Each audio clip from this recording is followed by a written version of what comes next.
M से तौसीफ आलम साहब और दूसरा अभी वर्तमान विधायक अंजार नईमी साहब। 15 साल 17 साल रहे, लेकिन हाँ। लोगों ने तो इस बार उनको हटाया ना। 2000 मुकाबले में आई हूँ तो इस लिहाज से मैं भी दिग्गज ही हूँ, इसलिए उनके मुकाबले में आई हूँ। मैं तो अपने आप को भरपूर उनके मुखालफत में देखती हूँ। दिग्गज ही एक दिग्गज के सामने आता है, जाम पर उसको मार देना, ये कहाँ की इंसाफ है। कबीर जी के जो परिवार है उनके लगता है कि यहाँ बांग्लादेशी घुसपैठियाँ हैं, तो ये किसका नाकामी है। उनको लगता है तो ऐसे लोगों को उन्हें चिन्हित करना चाहिए। सिरसावादी के खिलाफ उन्होंने ऐसा जो बयान दिया है ये बिल्कुल ही गलत है। अस्सलाम वालेकुम दोस्तों, मैं रज़ी अहमद और आप देख रहे हैं वाइज इंडिया 24/7। इस वक्त हम मौजूद हैं शाइस्ता तमन्ना जी के यहाँ। जी हाँ, आपको बता दें कि बिहार में जो है चुनाव होने वाले हैं और चुनाव को लेकर सुगबुगाहट तेज है।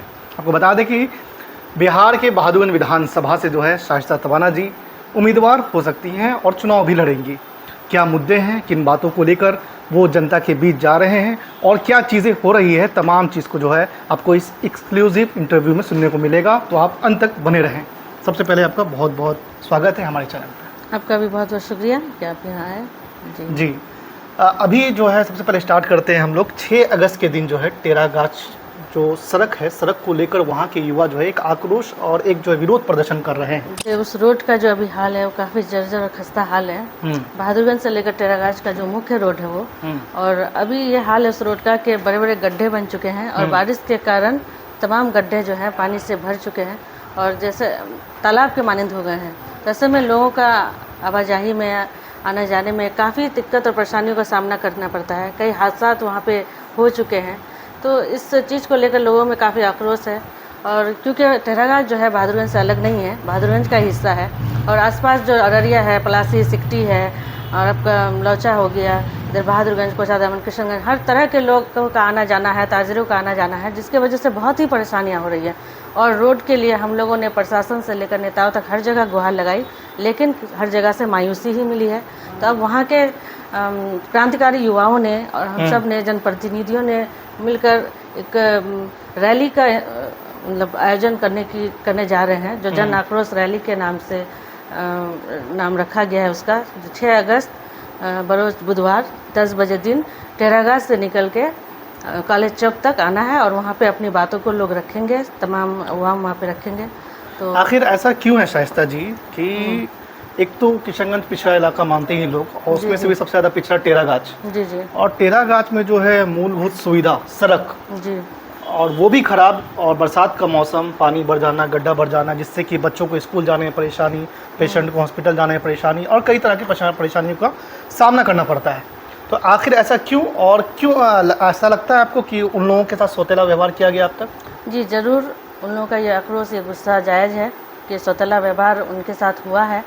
और इतने दिनों से जो भी वहाँ पे रहे हैं जनप्रतिनिधि, उनका ध्यान वहाँ उस हिस्से में क्यों नहीं गया, इसकी जवाबदेही किसकी है। तो यही सब चीज़ों को लेकर वहाँ पे जन आंदोलन किया जा रहा है और मैं भी उसमें शामिल हूँ। और तमाम लोगों से गुजारिश है कि आप सब, ये सबका मामला है, सिर्फ टेरागाछ का ही मामला नहीं है, क्योंकि हम सबको ज़रूरत पड़ती है आने जाने में टेरागाछ, तो सब वहाँ ज़्यादा से ज़्यादा तादाद में आएँ और अपनी आवाज़ इस चीज़ को लेकर, ये सड़क को लेकर जो जर्जर हालत में है, किसको जिम्मेदार मानते हैं आप अब तक अगर इस तरह की परिस्थिति बनी हुई है?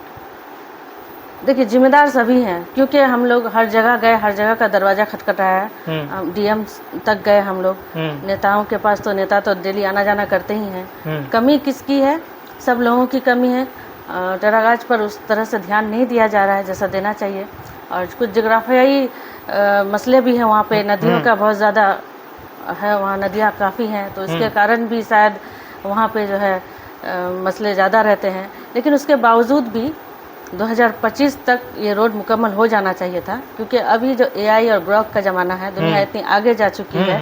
आज भी आज़ादी के इतने बाद भी वहाँ पे इतनी बदहाली, इतनी खस्ता हाली है, तो ये काफ़ी मायूस करता है हम सबको। दोस्तों, आपको बता दें कि शाइस्ता जी जो है समाज सेवी है और लगातार जो है फील्ड में है और लगातार लोगों की हर मुश्किल में जो है खड़ी रहती है। विधानसभा चुनाव आने वाले हैं, क्या तैयारी है? चुनाव लड़ रहे हैं आप?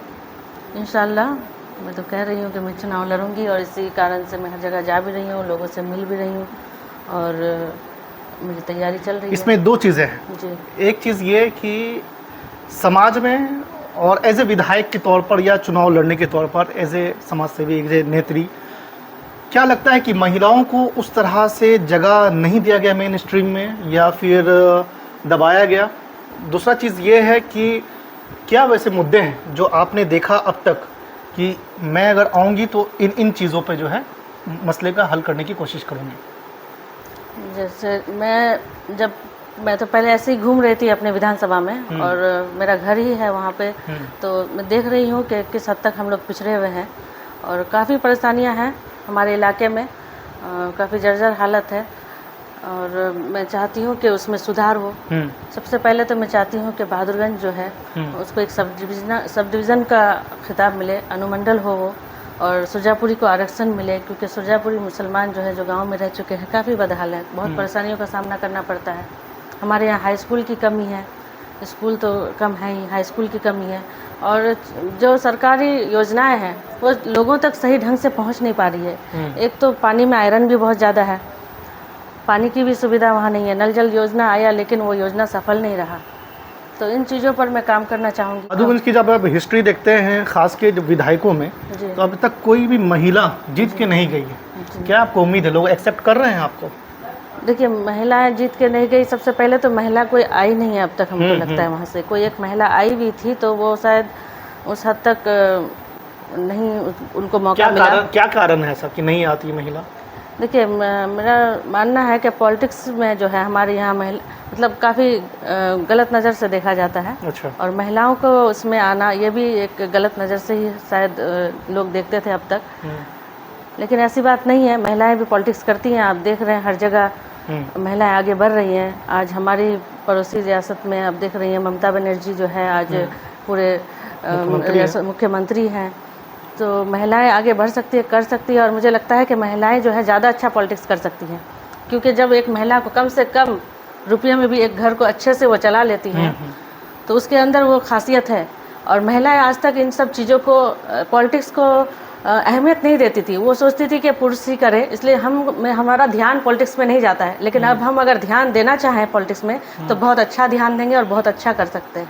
अच्छा, आप जो फील्ड में जा रहे हैं, क्या फीडबैक लोगों का है आपके प्रति? जी, लोगों का फीडबैक अच्छा मिल रहा है मुझे, और बहुत ही प्यार मिल रहा है, बहुत ही समर्थन मिल रहा है, सपोर्ट मिल रहा है। लोग कह रहे हैं कि आप आगे बढ़िए, हम साथ हैं, सब आगे हो रहा है। अभी हाल ही में आपके विधानसभा में सब्बीर हत्याकांड हुआ, जी जी, किस नज़र से देखते हैं इस चीज़ को? भीड़ के द्वारा उनको पीट के मार दिया गया। देखिए, ये तो कहीं ना कहीं मुझे लगता है कि अवेयरनेस की कमी है, जहालत है लोगों में, क्योंकि जो भी हो कानून को अपने हाथ में लेना बिल्कुल ही गलत है। अगर वो चोरी ही किए थे, कोई बहुत बड़ा कांड नहीं था, वो महावीर के जैसा कानून के हवाले करते, वो फैसला करते कि वो मतलब क्या उनके साथ सलूक किया जाए। किसी को एक चोरी का इसके लिए इल्ज़ाम पर उसको मार देना, ये कहाँ की इंसाफ है? ये बिल्कुल इंसाफ का मामला नहीं है, ये बहुत ही गलत हुआ है। और सब्बीर जी के जो परिवार है उनके साथ मेरा बहुत ही आपके ही पड़ोस के विधानसभा में एक चीज़ और हुआ है, एक नेता है, उन्होंने एक कम्युनिटी को टारगेट किया और कहा है कि बांग्लादेशी, घुसपैठे, इस तरह के शब्द उन्होंने यूज़ किए। इसको किस तरह देखते हैं आप?